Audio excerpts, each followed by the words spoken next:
Well, hey everybody, how you doing? I told you, didn't I? Listen, we are absolutely blown away that we have the opportunity to talk about this film after just watching it, and we're very, very grateful. Please show how grateful you are by welcoming to our Everyman Soundtracking Live, Mr. Dev Patel, the writer, director, and star of the film, and Mr. Jordan Peele, producer of the film. Woo! They're the steepest stairs in the world. Congratulations. Oh. Jordan, thank you for being here. Thank you, guys. Have a seat. You stood and watched loads at the back of the room there. Is it lovely to feel the energy in a room when it's being watched by people, by film fans? A bit breathless, to be honest, like to have people show up and watch this, strange little gremlin that's been living in my brain for so long. It was electrifying. So thank you for staying in your seats, for staying till the end.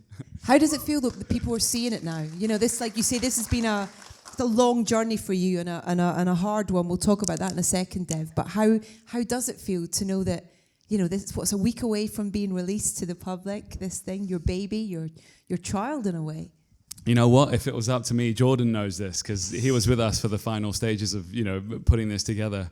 I would never let this thing go. I had to pull it from my grasp. And actually my dad, who doesn't speak an awful lot, he told me this quote from Tagore. He's an Indian philosopher. He goes, I've spent many days stringing and unstringing my instrument, but the song I came to sing remains unsung. And I was like, wow, Dad, okay. I get it. I got to sing this song, however badly. But I had to let it go. And thank you for clapping anyway. How did you get him to stop? It's true. We really had to pull it from his cold, dead hands. He was. This is as passionate and thorough as I've ever seen a director. Certainly anyone I've ever worked with. And I was in awe of Dev from the very start, from when he showed me an earlier cut of the film. I could see what you guys could see tonight, which was like this is a classic. This has this iconic element of that films had when I loved movies more. Hold on. That's troubling to hear. Well, George. Look. Shots fired, man. I think there are better decades than the last couple of decades for film, and this film reminded me of that. Now, maybe that's just because when it reminds me of when I fell in love with film, and I went to the theater time and time again to kind of like have this addictive and experience with a group of strangers and a piece of art. And so from the very beginning, that's what this reminded me of. And I could also tell that he went through absolute hell to make it. So I was just eager to discuss. That last scene where you kind of close your eyes and you go, oh, is that kind of actual real life when you got to the end of making the film? Because, I watched your South by Southwest Q&A, which is like an hour long today, and the list of things that were thrown at you, almost kind of going, okay, let's see if you can take this and move forward. It's so incredible to think that all the things that you pushed through, that you just fought against to get this film made, both in terms of pre-shoot, during shoot, all that kind of stuff, post-shoot. This was in you. This was a fire that was in you that you were determined you were going to see through. What ignited that fire, do you think? Wow. A load of things. I think...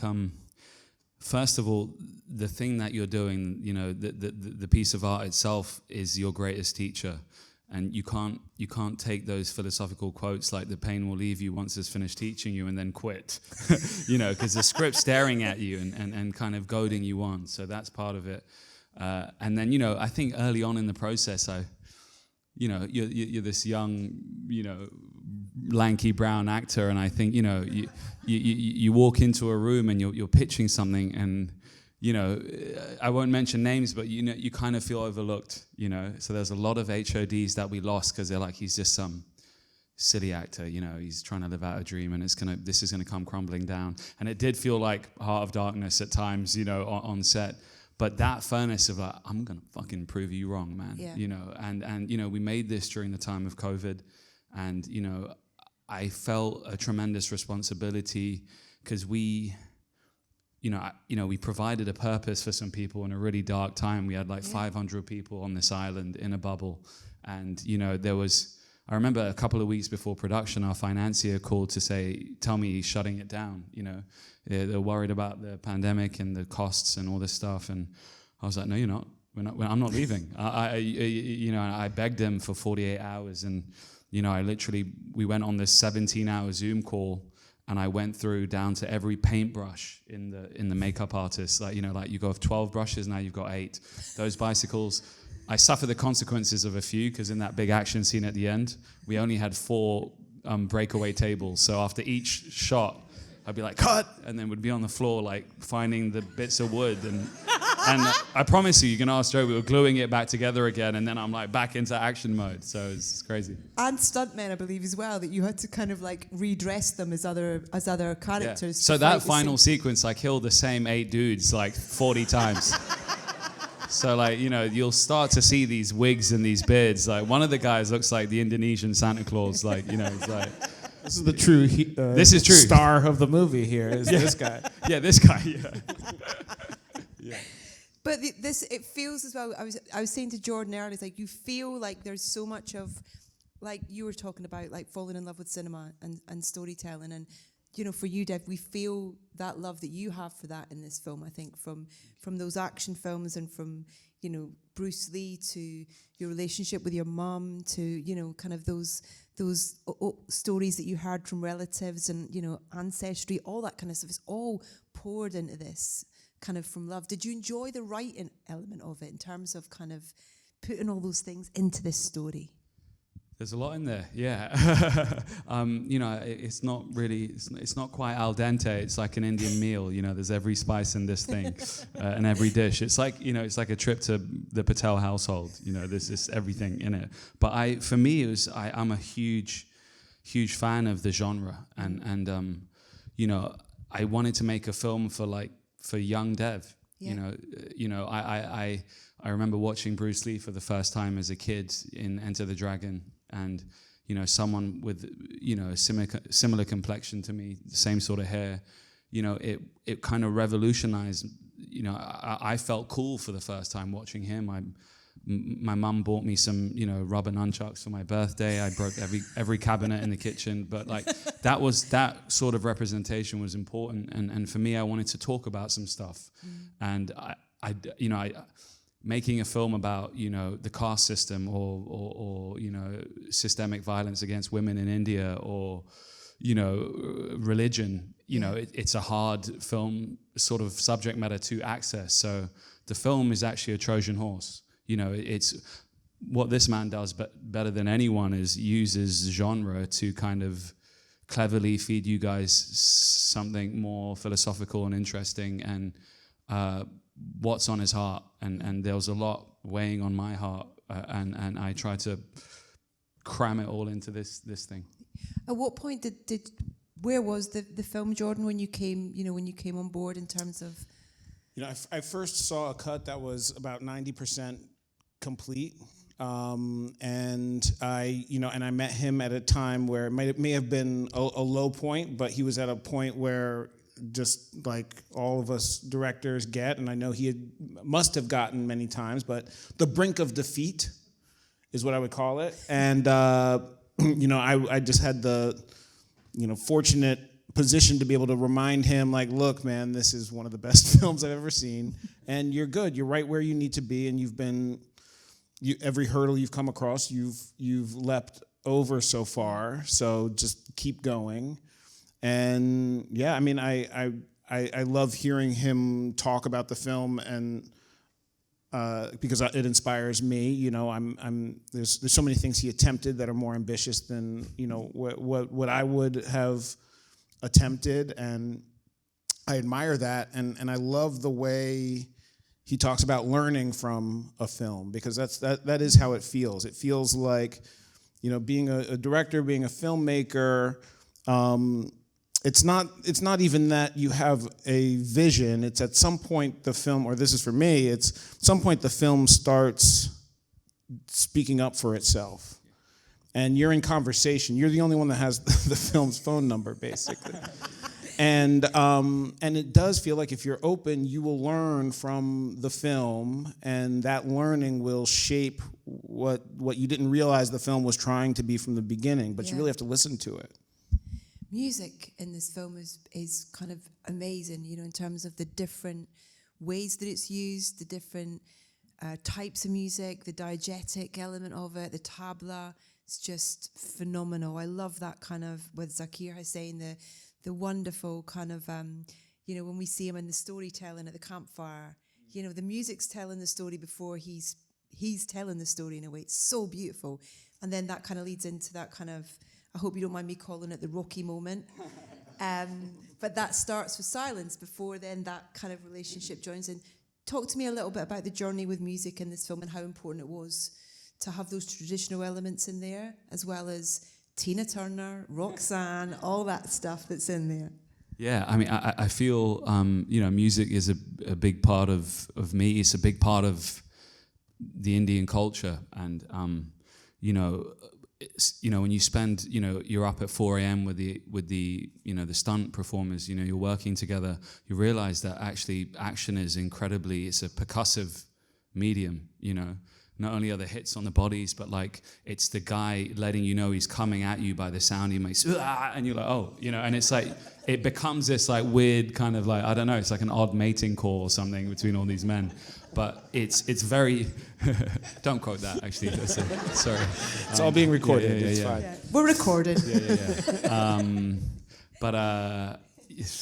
Sorry, it's late. But the music was huge, and I wanted the music to be kind of collide like India does. It's a land of juxtaposition and contrast, and I'm a product of many different worlds. I grew up here in Rayners Lane, end of the Piccadilly line, so I'm listening to grime music, I'm listening to rap, I'm hearing my dad playing ZTV and Bollywood songs downstairs and, croaking by his laptop, and my mum's, every time she vacuums or cooks, it's Boney M, and that's so, why the Rivers of Babylon's in. Yeah. And for me, it I wanted to put forward the most vibrant parts of the culture, but especially with a training montage, Zakir Hussain, it's sort of a dying art form, Indian classical music, and I wanted to show people how fucking cool this guy is. Like each one of his hands is like its own drumstick, and he's in his 70s and he is ferocious. He's toured with Ravi Shankar, the Beatles, and they call him Ustad, which means maestro. And when I called him, I'm like, Zakir, I need you to come to this tiny island in Indonesia during the pandemic, no vaccines. And he's like, how long do I have to be there? I was like, you got to be there for like, 2.5 weeks, but 2 weeks you're in a hotel room quarantining and you can't see anyone, and you're going to play tabla for 3 days. And he's like, okay, I'll come. But, the idea was like, they call it a jugalbandi, which is it's a call and answer, which they do. It's like jazz. So I was like, you're going to play the tabla and I'm going to respond on this like dusty rice sack. And I kind of, was talking about R2D2 a lot. I was like, you can explain a lot with sound and we can find humor in it. And, I'll never be as good as you. And that will be the joke of the sequence. And he can tell a whole story about a husband and wife or anything through through his hands. He's Wow. incredible. Yeah. That's amazing. He's won like 5 Grammys or something as well. Man, It's just a bunch, yeah. unbelievable. But you talk about comedy, and that's the another one of the many brilliant things about the film is the tone. In terms of you have these moments where you encourage us to kind of like have a kind of little chuckle or a breath or, whatever that may well be sort of thing. And I love that kind of double act with you and Alfonso, that kind of those two are like, with the tuk-tuk, which I think you described as the poor man's Batmobile, if I'm right. Is that In right? the script.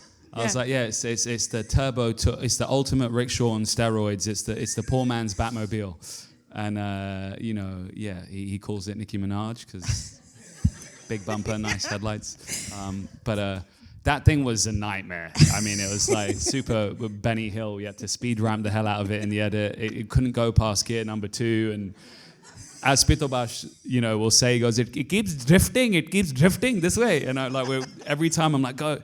We spent a lot of the budget on these fancy cars in the car park. And, you see them and we renting this Bentley. And the first time he had to pull out, with me sitting in the back, he's totally scratched the front of this Bentley and the bumper fell off. And I was like, oh, there you go. There's like 3 days of shoot. Gone right there. But you can't get angry at him. He's so cute. Look at that guy. Yeah. But the choice of that Tina Turner, the title was, I don't want to fight. You know what I mean? It's kind of, there's all these kind of little sort of kind of moments that are like, oh. We're the odd couple. Yeah. Together. It was just Yeah.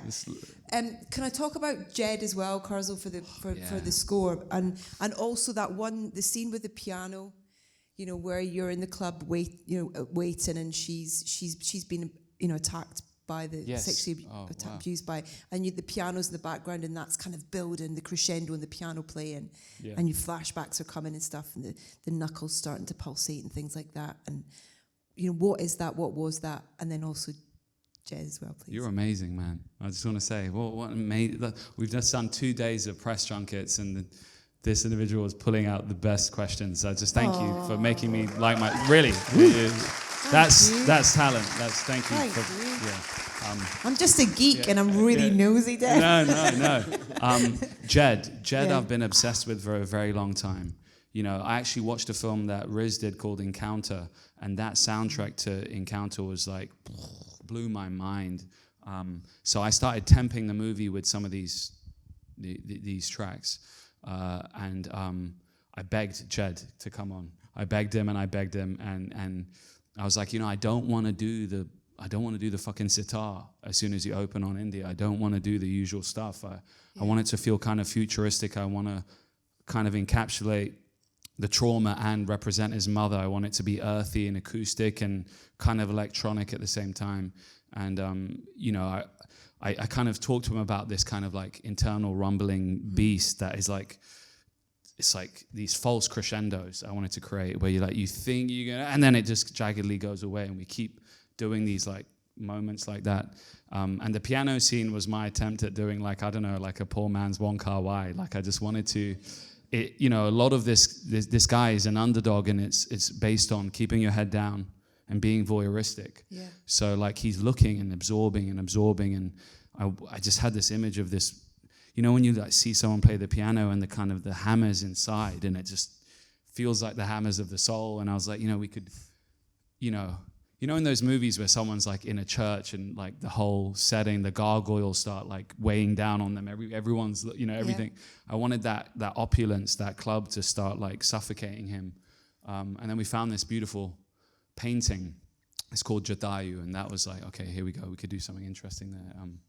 But yeah, Jed is unbelievable. Yeah, it's so amazing, like listening to you talk, and that this is your first film, because you've clearly been paying so much attention to every director that you've worked with, and kind of really just being a bit of a human sponge and kind of just going, because you just kind of.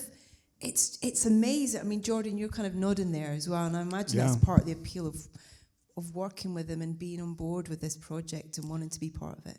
Yeah, it's funny. You took the words right out of my mouth. I mean, I think you see this from time to time with actors who have that ability of the gift of curiosity, basically. And and how hard he's worked to have the privilege to work with some of the best directors of all time. So yeah, I mean, sometimes that is really the only answer that makes sense for how someone can accomplish a film like this on their first time. Yeah, talk to me a little bit about those kind of experiences, because I mean, I think you talked about a couple of films. I was interested to find out what films you kind of not watched in preparation for this, but if there were any specific films that, whether it be the score, whether it be something about them that were inspirational. I heard you talk about Babel, actually, and Gustavo's score for that as being something that you had a connection with in a way. Yeah, there's a beautiful song in that that I attempt the kind of fireworks sequence in the restaurant where he's fighting all those men. Because originally, people, they expect that, like the Kingsman sequence where you put on a huge stonker of a fucking, heavy metal tune. Yeah, what is that? Yeah. But for me, I didn't. Every time I felt like he was becoming cool, my sphincter would just clench. I'm like, oh, it's too aware or something. Do you get what I mean? And I was like, what is he fighting for in this moment? I need to elicit the soul of his mother, for me, I stole this quote from a documentary called "All That Breathes." You should watch it; it's amazing. But one of the men in it goes, violence is an act of communication, and I just remember thinking in this sequence, I want to feel this man becoming overwhelmed, and he's just every fiber of himself. It's like this. It's a physical monologue, of acting, and it's my hat off to these action stars. Like, it's some of the fucking hardest acting you can do because you're out and you're big, and there's a big place to fall from that. But Rick Rubin says it, the difference between guitars and a guitar is very different.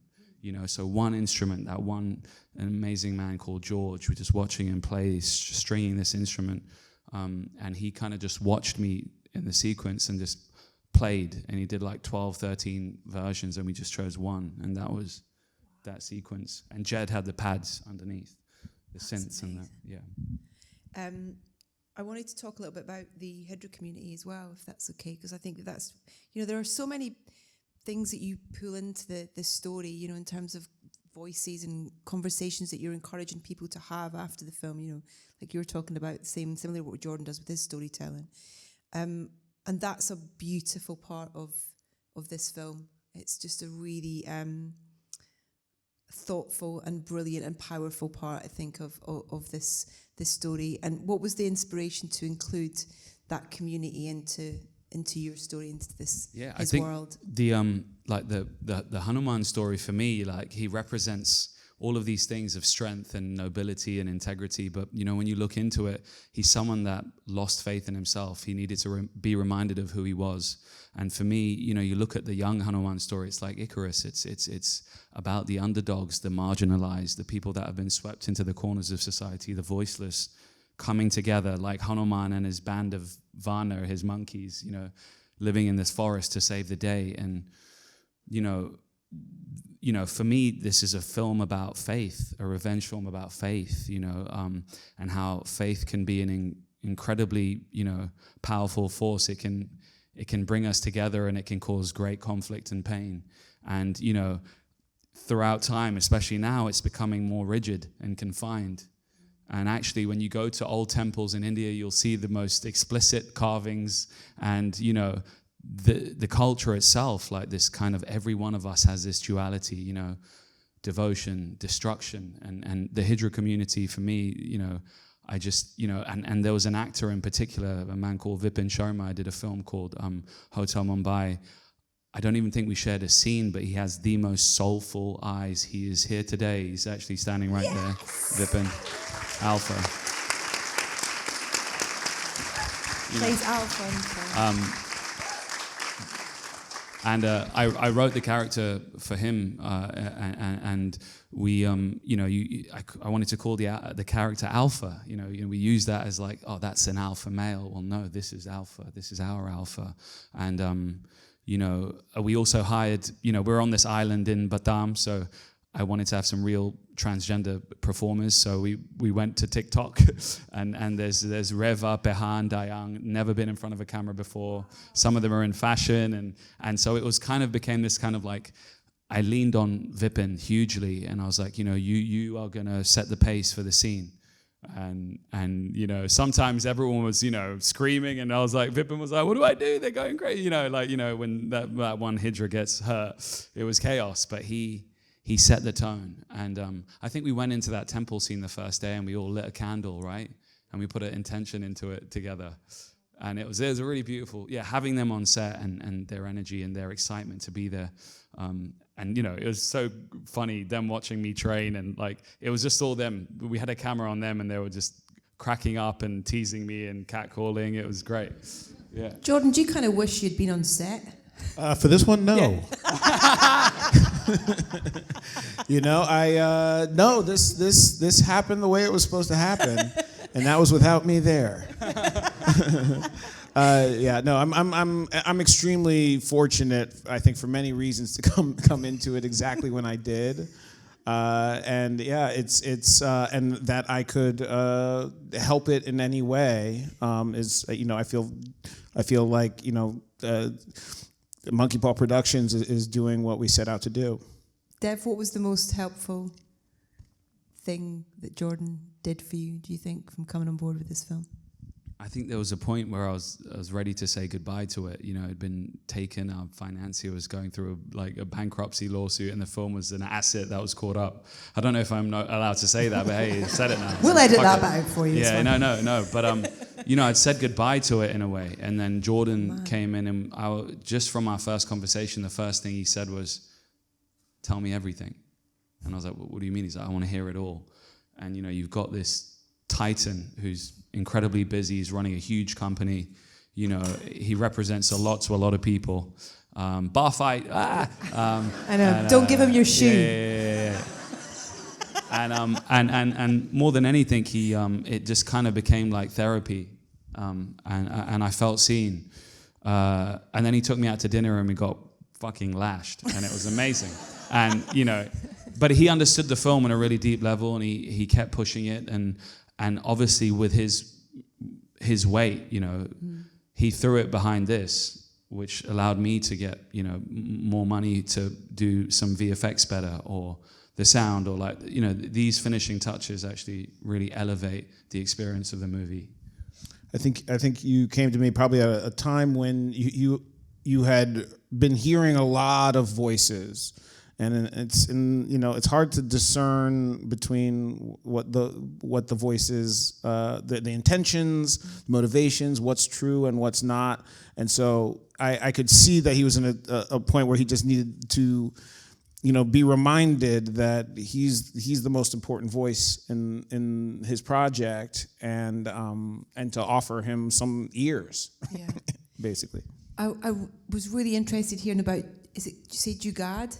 Jugad, yeah. Jugad, which is, can you explain what it means? Because it feels like it's a great word to sum up a lot about the film. I heard it when I was in one of the slums in India way back in the day, but it's like they say, it's Jugad, it's like by any means necessary. It's this kind of resourceful attitude,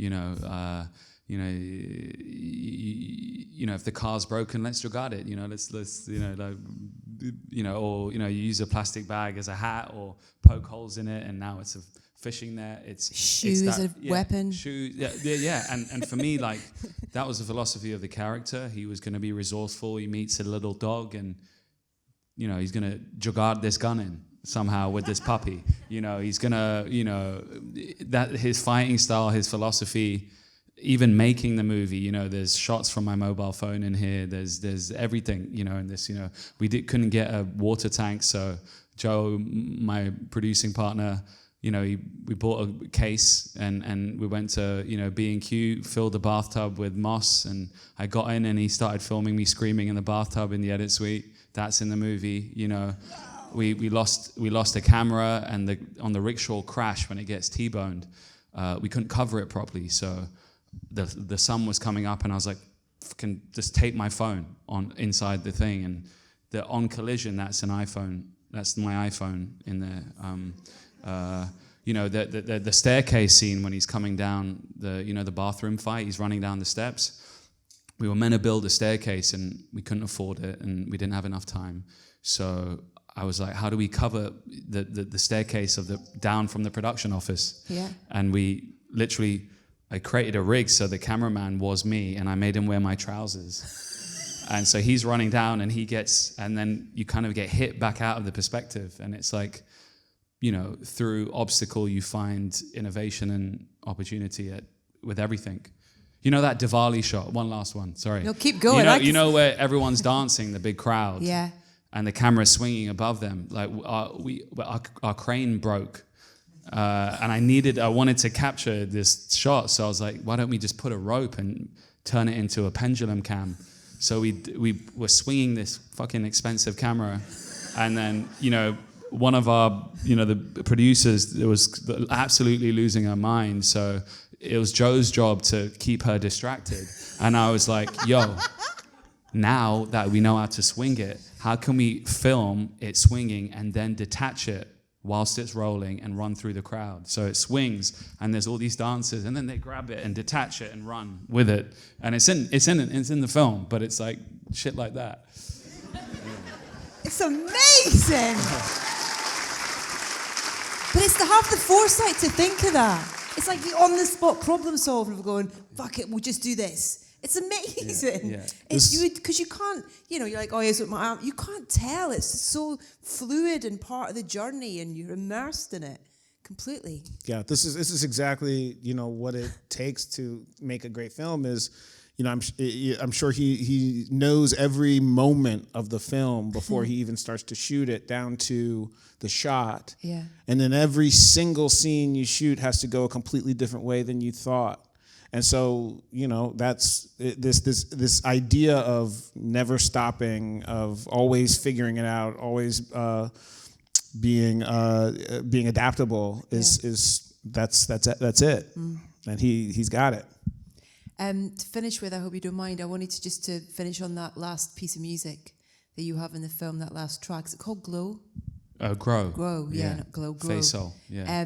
UK artist. It's, talk to me about, that's a kind of, it's a big moment, in terms of it being the kind of, it's the last thing really, in terms of what we are left with as an audience as well. Was that an easy thing to come to a decision on, or? Yeah, like the whole film, like the action genre is like, you work your way up these levels, you got the caste system, the poor at the bottom in this windowless hellhole, then the kings above them, and then they're there to challenge the gods amongst us, and above that has to be heaven, where his mother resides, and for me, in this land of heaven, you have Jed's score, and then Jordan was like, we need something over black that's, because, and I never thought of that, and it was totally his idea. He's like, you need to find a song that, lets us sit in this emotion, like lets us feel and encapsulate. The audience needs to leave on a note. What is that note? And so he tasked me with a challenge, and actually, one of the great, music soups at Universal sent us a bunch of songs, and, I wanted to put this Ben Howard song in there, and we couldn't afford it. It was called Depth Over Distance, but very similar feeling. And then this song came about, and it was beautiful, and I could feel the roots, I could feel the growth, all of it. Yeah. It's absolutely perfect. I hope it hasn't put you off making another one. No, not at all, Yes. not at all. Thank you both so much for being here to You're let me amazing. pick your Yes. brains about this. Aren't you. they the best? And I'm Thank so you. excited Thank for this journey. Jordan Peele and Dev Patel, ladies and gentlemen. Thank you. Thank you for coming, everybody. Thank you. Have a Thank safe you so journey much. home. Oh, and don't forget to tell your friends it's in cinemas 5th of April. We're all going to see it again together.